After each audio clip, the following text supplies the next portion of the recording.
Mari kita memasak. Masak itu seperti kehidupan.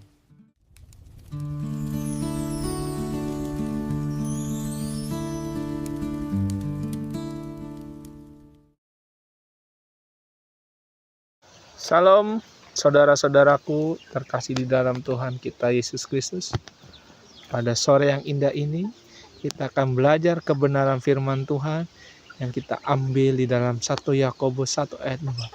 Firman Tuhan ini saudara-saudara, terutama anak muda mendengarkan, kita menganggap pada saat itu penderitaan merupakan suatu cobaan, suatu aib, suatu borok atau luka. Tapi dalam firman Tuhan ini, penderitaan itu bukan merupakan suatu hal yang bersifat buruk. Akan tetapi penderitaan itu adalah sesuatu yang bersifat ujian.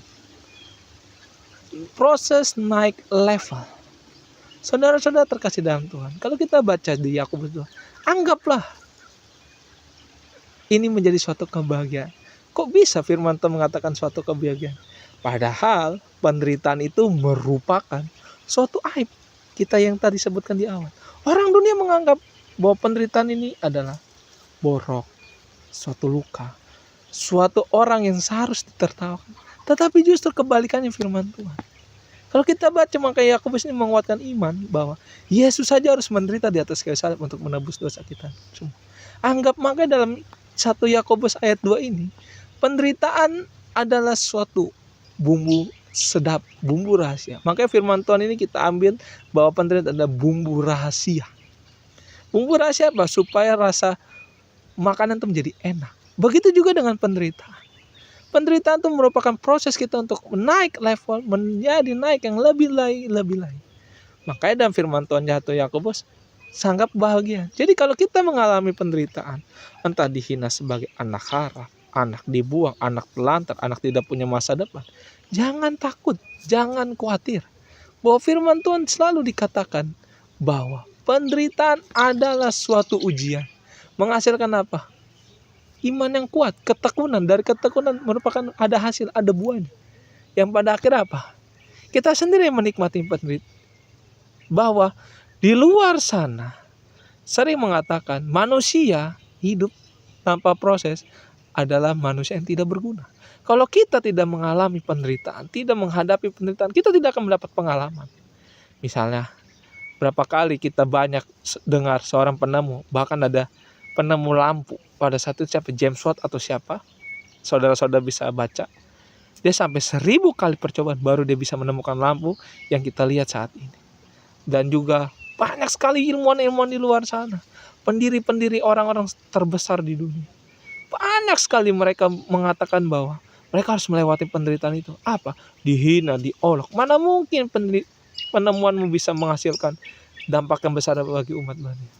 Lihatlah sekarang semua mereka ini yang sudah menggunakan teknologi. Ya kita pakai sekarang lampu ini untuk nyalakan flash. Ketika malam dia jadi terang. Kenapa? Karena itu baru namanya 1000 percobaan baru dia bisa menemukan lampu pada saat itu. Walaupun bentuknya tidak sempurna. Begitu juga kita mengalami penderitaan. Jadi kita tuh jangan pernah mengutuk diri kita, menganggap kita bodoh, tolol, idiot. Jangan. Kita justru bersyukur bahwa ternyata Tuhan ini mengizinkan penderitaan untuk apa? Supaya kita makin kuat, makin perkasa, makin yakin bahwa Yesus Kristus menolong kita. Jadi penderitaan itu Tuhan bukan tidak lihat. Justru Tuhan sedang menguji kita, mendidik kita supaya apa? Kita kaya akan pengalaman. Orang pendeta-pendeta besar banyak mengalami penderitaan luar biasa, dihina, diolok, ditimpa, bahkan dianiaya, dipersekusi. Bahkan kalau kita ngeliat misionaris zaman dulu, mereka siap mati untuk apa? Kristus. Kalau kita saat ini mengalami hal yang penderitaannya diolok, dihina atau di apapun, kita jangan minder, justru kita bangga bahwa penderitaan itu menghasilkan apa? Buah yang sangat manis. Saudara-saudara terkasih dalam Tuhan, kita bisa lihat di belakang kita nih, pohon. Mereka menganggap panas itu adalah gula, zat yang sangat mereka inginkan. Jadi buah yang paling manis kalau kita temukan adalah buah yang tinggal di daerah gersang. Semangka, mangga, pisang, ataupun buah-buah apapun yang tingkat kemanisannya sangat tinggi. Entah tebu atau apa. Biasanya rata-rata dataran tinggi atau dataran rendah yang memiliki apa? Tingkat panas yang sangat tinggi. Tapi kita bisa nikmati rasa manisnya buah itu. Kenapa? Karena dia melewati proses penderitaan itu dari panas matahari. Kita kalau bisa lihat matahari menatap langsung mata kita sakit. Tapi bagi tanaman itu adalah suatu gula, suatu makanan yang nikmat. Oleh sebab itu, saudara-saudara terkasih dalam Tuhan, penderitaan yang kita alami saat ini jangan kita anggap sebagai suatu aib, beban, atau kita bersungut-sungut. Jangan.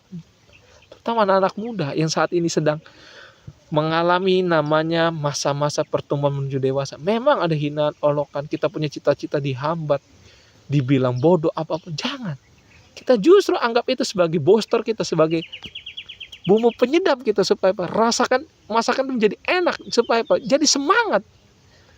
Justru kita tuh ketika orang hina, kita semakin kuat, semakin berakar, bertumbuh, dan semakin bergantung pada siapa pencipta itu, yaitu Tuhan kita Yesus Kristus. Jadi saudara-saudara, jangan pernah menganggap penderitaan itu adalah suatu aib, tapi jadikan itu adalah suatu loncatan next level kita ke arah yang lebih tinggi. Makanya kalau kita belajar bangsa Israel, dia menjadi bangsa yang kuat. Apa yang mereka lakukan?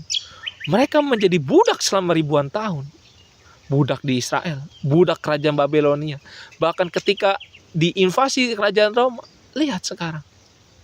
Bahkan mereka sejak naik, Yesus Kristus naik, bangkit ke sorga pun mereka tetap jadi budak. Hingga sekarang apa? Mereka menjadi negara yang kuat. Mereka menjadi bangsa penemu, bangsa yang inovasi. Bayangkan tuh, Israel melewati semua itu. Dan ketika dia datang ke Israel sekarang ini, tanahnya gersang, bukan tanah yang subur seperti kita Indonesia ini. Tidak. Justru tanah yang gersang, tanah yang tandus. Tapi apa? Mereka mau ubah semua. Makanya terlahirlah silam tanam tetes. Kalau kita lihat peperangan saat ini, justru bukan menganggap suatu aib, bukan. Justru menemukan inovasi yang baru. Kita lihat perang dunia pertama, kedua. Tanpa perang dunia kedua, kita tidak akan menemukan namanya teknologi pesawat tempur, pesawat terbang, yang justru membawa kita jauh lebih cepat. Kita tidak akan menemukan namanya drone tanpa perang. Kita tidak akan menemukan namanya suatu penderitaan, itu adalah suatu gedung yang kuat, yang kokoh, yang tahan gempa. Seperti itu saudara-saudara terkasih dalam Tuhan. Jadi kita jangan pernah menganggap penderitaan itu adalah suatu aib, tetapi menjadi sesuatu kekuatan kita. Justru dari penderitaan itulah lahirlah inovasi-inovasi yang dapat mempengaruhi kehidupan kita di akan yang datang. Untuk itu, terima kasih. Tuhan Yesus memberkati. Semoga renungan ini dapat disampaikan, di-share di mana-mana. Terpuji namamu Tuhan Yesus Kristus. Haleluya. Amin.